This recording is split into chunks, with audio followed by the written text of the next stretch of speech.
Μια φορά και έναν καιρό η αστυνομία κατάσχεσε ένα τεράστιο κίτρινο φορτηγό γεμάτο με λαχταριστά πολύχρωμα κουφετάκια.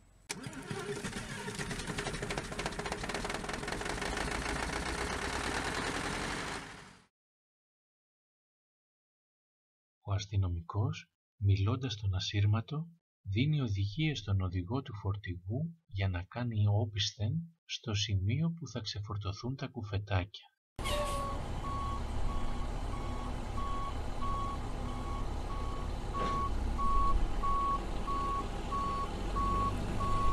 Μόλις το φορτηγό σταμάτησε, ο οδηγός παίρνει την εντολή να ξεφορτώσει το πολύχρωμο περιεχόμενο της καρότσας του.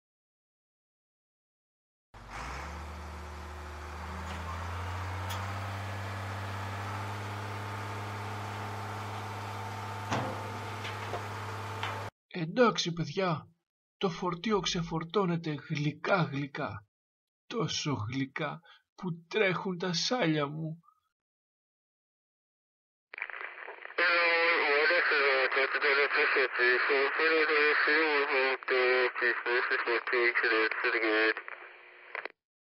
Ο αρχηγός μου είπε να διαλέξω ένα από αυτά και να το μεταφέρω στο εργαστήριο για έλεγχο. Μάλλον θα πάρω αυτό εδώ το τεράστιο.